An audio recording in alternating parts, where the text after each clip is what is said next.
Did you know that technically everybody is a creative? Like every single person. I don't know. I always thought that like creative people were like a different breed, you know? Like you have two types of people in the world, right? Or like Brittany says, there are two types of people in the world. The ones that entertain and the ones that observe. I've always had the perception that you have people who are like musicians, artists, people who put concrete on the ground, like just different people who, you know, have to use creativity in their work. And then you have the other people who are like more like, you know, logical, realistic. People are so much more complex than that. So yeah, creativity ain't rare. Like creativity is just as boring as anything else human. We are all each creating a one-of-a-kind piece of art, which is our lives. And that's just the first thing I learned from this book. Here's a couple more.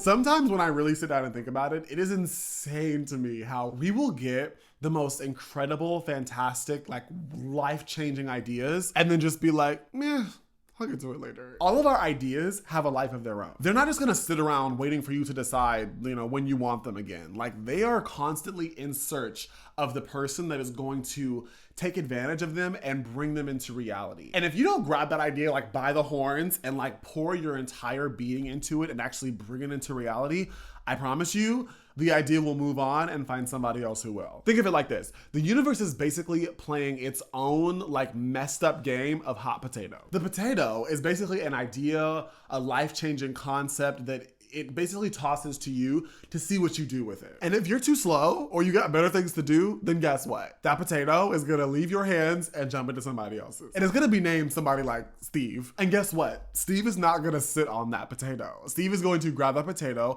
and do everything he can with it. Steve has literally been waiting with bated breath for the opportunity to receive that potato. And he's gonna take that potato and sprint with it. And then what? You're left looking dumb because you have nothing in your hands when you could have had a great opportunity that you could have done something with. So treat this as kind of like a warning. Recognize the value and the potential of all of your ideas and also understand there is a specific window of time that you have to bring them into fruition. You need to claim ownership of your potential before someone else comes along and does it for you. I'm begging you, please don't end up looking stupid with nothing in your hands because Steven came along and ran away with your potato.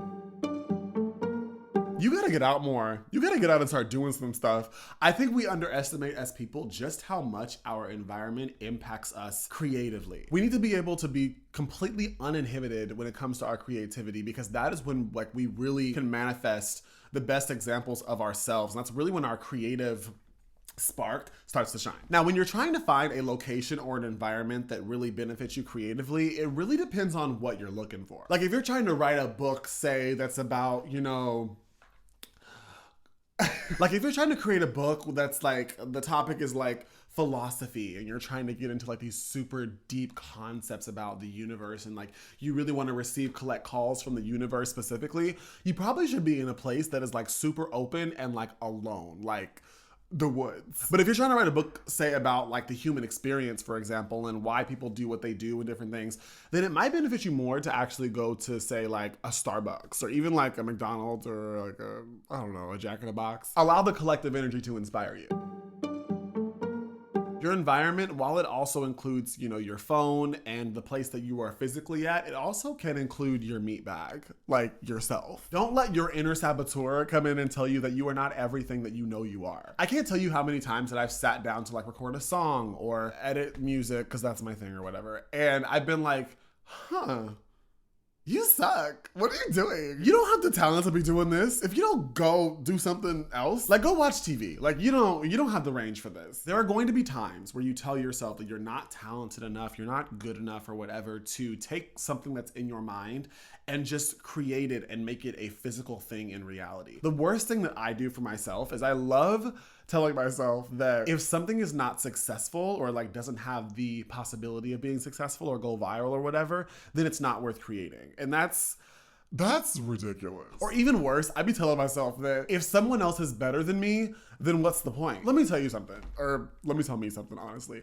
Art is not supposed to be a competition. Art and creativity are supposed to be vulnerable. It's supposed to be a true, authentic reflection of who you are and where you are at that point in your life. What we both honestly need to do is treat those voices like a song on the radio. Once whoever it is starts screaming and it's like, okay, this is too much, just put your finger on the dial and turn it down.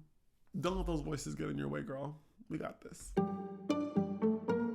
Everything you make is not going to be good. We always put so much pressure on ourselves thinking that whatever we're working on has to be like breathtaking, the most amazing thing we've ever touched, like just the most perfect, stupendous, amazing piece of art, and then it's going to define us for the rest of our lives, or even past the rest of our lives. Like we really be thinking that our tombstones will say like, here lies Cedric. He thought he ate that. That's why I hate it when people use terms like one-hit wonder or whatever, because it implies that like you've done the best thing you're ever gonna do and now you're done. Like you're done. Like get in the ground. Like just because you didn't like their second album or just because that album didn't, reach #1 on the charts like their first one did, like doesn't mean it wasn't good. It just means that you didn't like it. You shouldn't be playing to win. Like you should be playing to play, to be creative, to express yourself. Everything you do, everything you put your hands in is a work in progress. And the great thing about life is that we can work on things,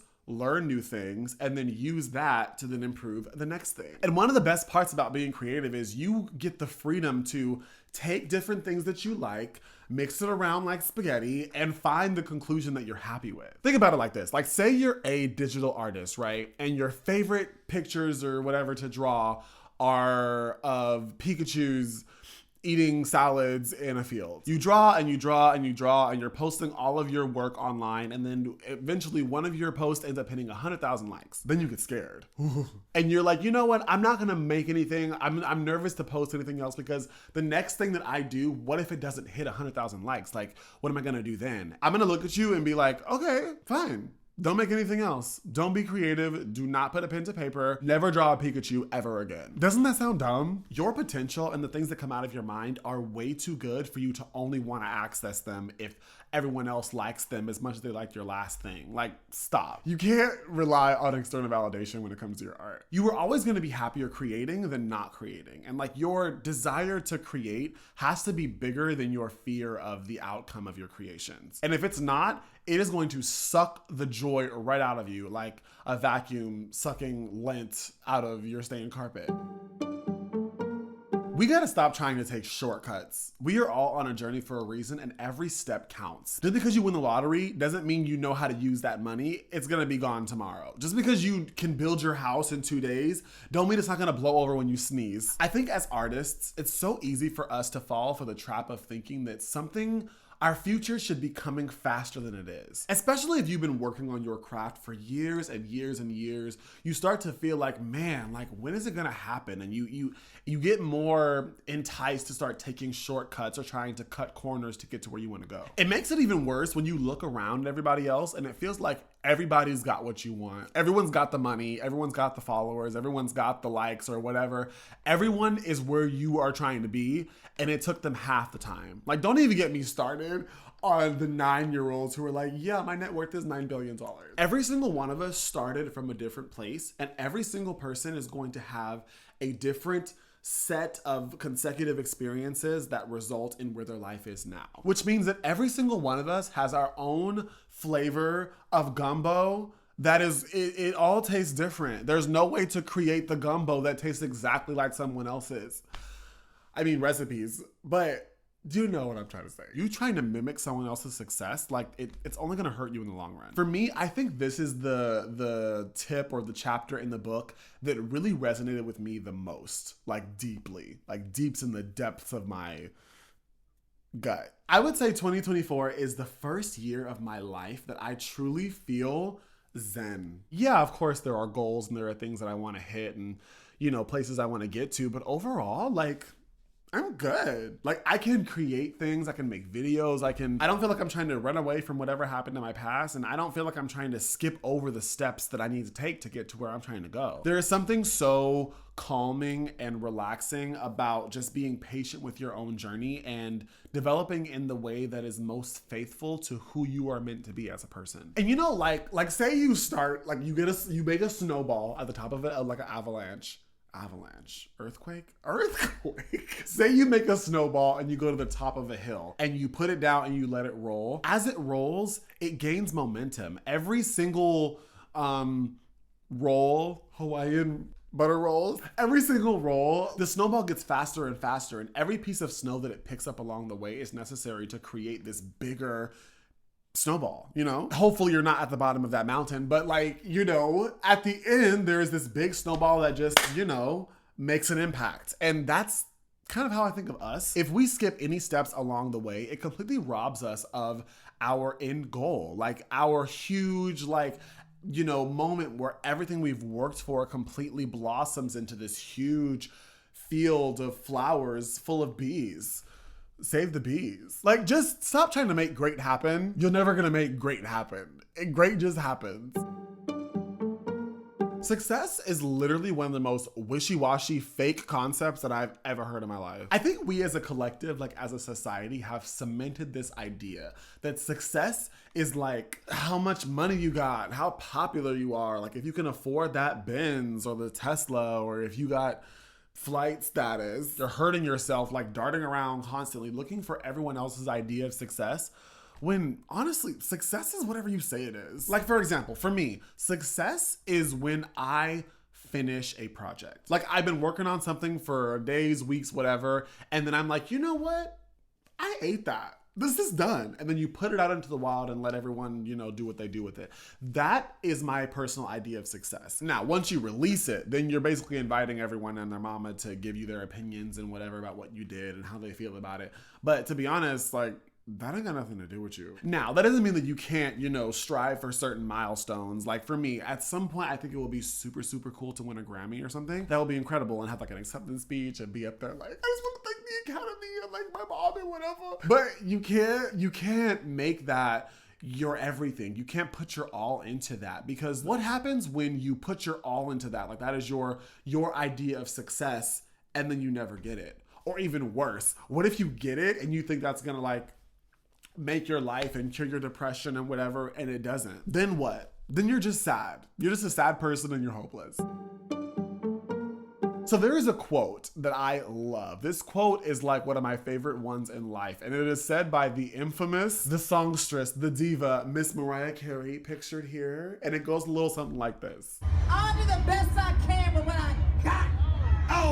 We need to stop asking ourselves why we're doing this. What's the purpose? What's the point of all this? These questions are they feel so huge, like we're asking the real deep questions in the universe. But in all honesty, like these questions don't even matter. There doesn't have to be a reason or a overall, like, you know, cosmic understanding of why you're doing something that you enjoy doing. Like, if you enjoy doing it, then just do it. Sometimes the reason you're doing something is going to be super obvious to you, and sometimes it's not. You don't have to overly dissect something or overthink the things that you do. You are doing what you want to do right now, and as you grow, as you evolve, as you experience new things, the things that you enjoy and want to do are going to change. So whenever you notice yourself asking these big, huge, like universe-shattering questions, just stop and tell yourself, I'm just doing the best I can with what I got. So if you would like to check out the book, The Creative Act, I will leave a link down below for you. I highly recommend it. It is a great read, but also it is aesthetically pleasing. It just looks good on your shelf. It makes you look all smart and whatever. What I love about this book is that you don't have to like read it from front to back. You really can just jump in like at any page, read the chapter, get some good learns, and then close it, move on with your day. I love you guys so much. If you want more videos like this, please subscribe. And if you want to see more of me, here's your next video. Check it out. Love you so much, and I'll see you soon. Long farewell to you, my friend. Goodbye for now. Until we meet again. Said it's been great to play and sing together in the box. And now where is there it is. So long farewell.